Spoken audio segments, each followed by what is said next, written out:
राधे राधे, जय श्री कृष्ण, जय बाबा मोहन नाम की। कैसे हैं आप सभी? आशा सब कुशल मंगल होंगे। बाबा मोहन नाम की कृपा आप सभी पर सदा बनी रहेगी। आज की वीडियो में हम बात करने वाले हैं कि अब हम अपने घर पर जो अखंड ज्योत जलती है वो किस प्रकार से जलाएंगे। अगर आप ये जानना चाहते हैं तो इस वीडियो को आखिर तक देखना, आपको कई बातें पता चलेंगी। अखंड ज्योत की पूरी विधि भी पता चलेगी, किस प्रकार से हमें वो घर में रखनी चाहिए और उसके क्या नियम होते हैं, किस प्रकार से हम उसे घर में रखेंगे, उसके नियम जो हम अपनाते हैं वो कौन से होंगे। तो ये वीडियो पसंद आए तो वीडियो को लाइक करना, चैनल पर नई हो तो सब्सक्राइब करना, साथ ही बेल आइकन को प्रेस करना मत भूलना, ताकि आगे आने वाली वीडियो की नोटिफिकेशन आपको समय पर और सबसे पहले मिल सके। तो चलो अब करते हैं वीडियो की शुरुआत और जानते हैं कि अखंड ज्योत किस प्रकार से प्रज्वलित करें।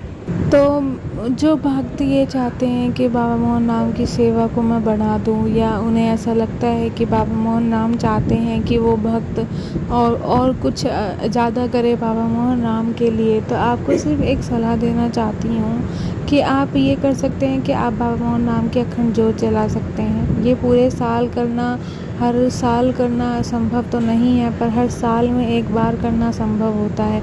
अखंड ज्योत 9 दिन, 11 दिन, 21 दिन, 51 दिन की इस तरह के दिनों के हिसाब से आप अपने अखंड ज्योत को प्रज्वलित कर सकते हैं। इस दिन की सेवा आप ले सकते हैं। इन दिनों में अगर अखंड ज्योत जलती है तो आपको कुछ नियम करने होते हैं। अब हम उन्हीं नियमों के बारे में जानेंगे। सबसे पहले हम ये बता दें कि अगर अखंड ज्योत जलती है तो घर में नकारात्मक शक्तियाँ जो होती हैं वो दूर हो जाती है। न जाने कितनी समस्याएं आपकी दूर हो जाती हैं। बाबा मोहन नाम की कृपा आपको प्राप्त होती है, आपकी मनचाही मनोकामना आपको प्राप्त होती है। अगर आप बाबा से कुछ मनोकामना पाना चाहते हैं तो आपकी मनोकामना भी पूर्ण होगी। घर में कोई समस्या है और आप बाबा से प्रार्थना करें तो वो भी आपको पूरी होगी, वो भी आपकी समस्या टल जाएगी।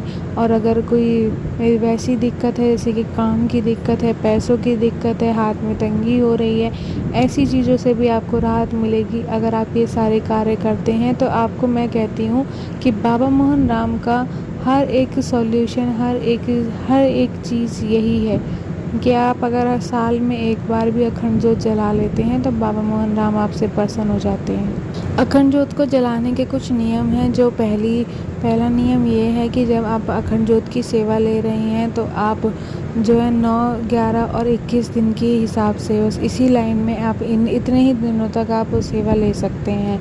और जो है आपको बेड पर नहीं सोना है। दूसरी चीज़ यही है कि आपको बेड पर नहीं सोना है, नीचे वहीं सोना है जहाँ पर आपने बाबा की चौकी लगाई होगी। आपको इस बात का भी ध्यान रखना है कि आप जब अखंड ज्योत के जो 21 दिन होते हैं, इन दिनों में आप कोई भी गलत काम नहीं करेंगे, किसी के साथ दुर्व्यवहार नहीं करेंगे। आपकी वजह से कभी किसी और को परेशानी नहीं होना चाहिए, तो इससे आपकी जो ज्योत होती है वो खंडित हो जाती है। तो इस चीज़ को आपको ध्यान में रखना है। अच्छे कार्य करने हैं, बाबा के कर्म करने हैं, पूजा पर ही ध्यान लगाना है। और बातों में आपको ये याद रखना है कि आपको ब्रह्मचार्य रहने का पालन करना है। आपको ब्रह्मचार्य की तरह ही रहना है। और आपको जो ज्योत है वो रेशम के कलावे से ज्योत प्रज्वलित करनी है। अखंड ज्योत जो होगी वो रेशम के कलावे से ही प्रज्वलित की जाएगी।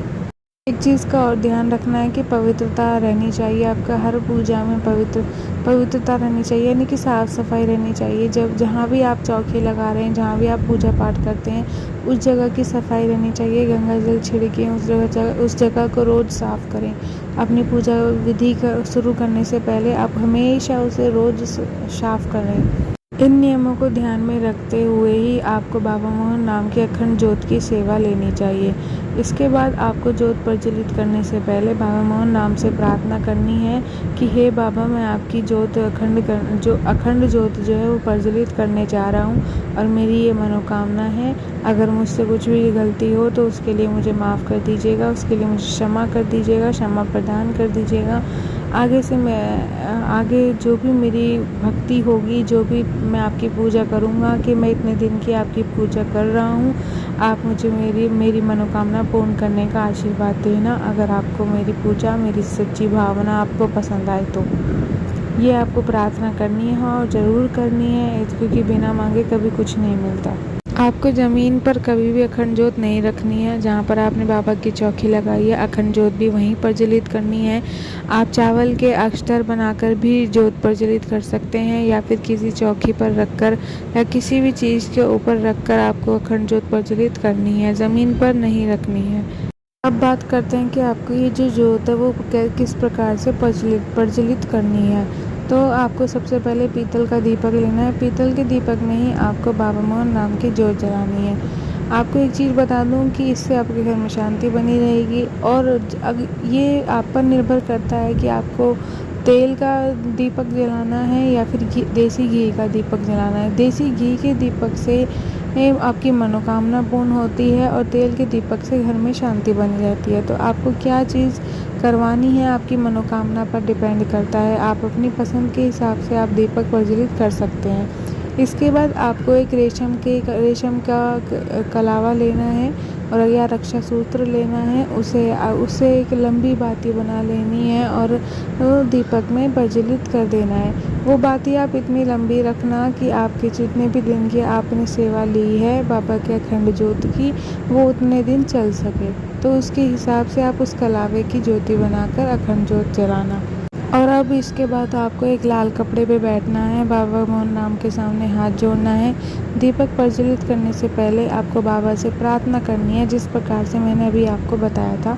बस वही प्रार्थना आपको करनी है। आपको अपने मन की बात सब बोल देनी है, जो भी आपका उस समय मन कहे बाबा से बोलने का, आपको वो सब बोल देना है। आपकी जो भी इच्छा है, मनोकामना है, सब कुछ।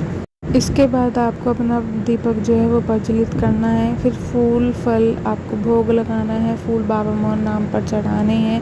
अपनी जिस प्रकार से पूजा करते हैं आपको पूजा करनी है, बाबा मोहन नाम की आरती करनी है, और अपनी पूजा को पूर्ण रूप से विधि पूर्वक संपन्न कर देना है। सच्चे मन के साथ पूजा करना।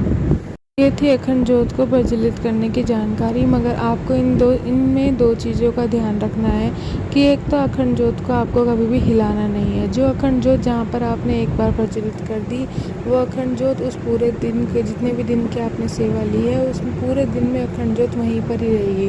वो बिल्कुल भी हिलानी डुलानी आपको नहीं है। दूसरी चीज़ आपको ये है कि जब भी आप अपनी जोत को मतलब ऊपर उठाएंगे, जो हमारी बाती होती है हमें उसे ऊपर उठाना होता है, वरना हमारी जोत बुझ जाएगी। तो आपको वो किसी माचिस की सहायता से उठा देना है, आपको अपने हाथों का प्रयोग करके नहीं उठाना है। इससे आपके जोत खंडित हो सकती है, यानी कि बुझ सकती है। बुझने पर ही आपकी जोत खंडित हो जाएगी। आपने जो अखंड जोत जलाई है वो किसी काम की नहीं रहेगी। तो आपको इन चीज़ों का ध्यान रखना है। और अगर आपको वीडियो अच्छी लगी हो तो हमें कमेंट में बताना है।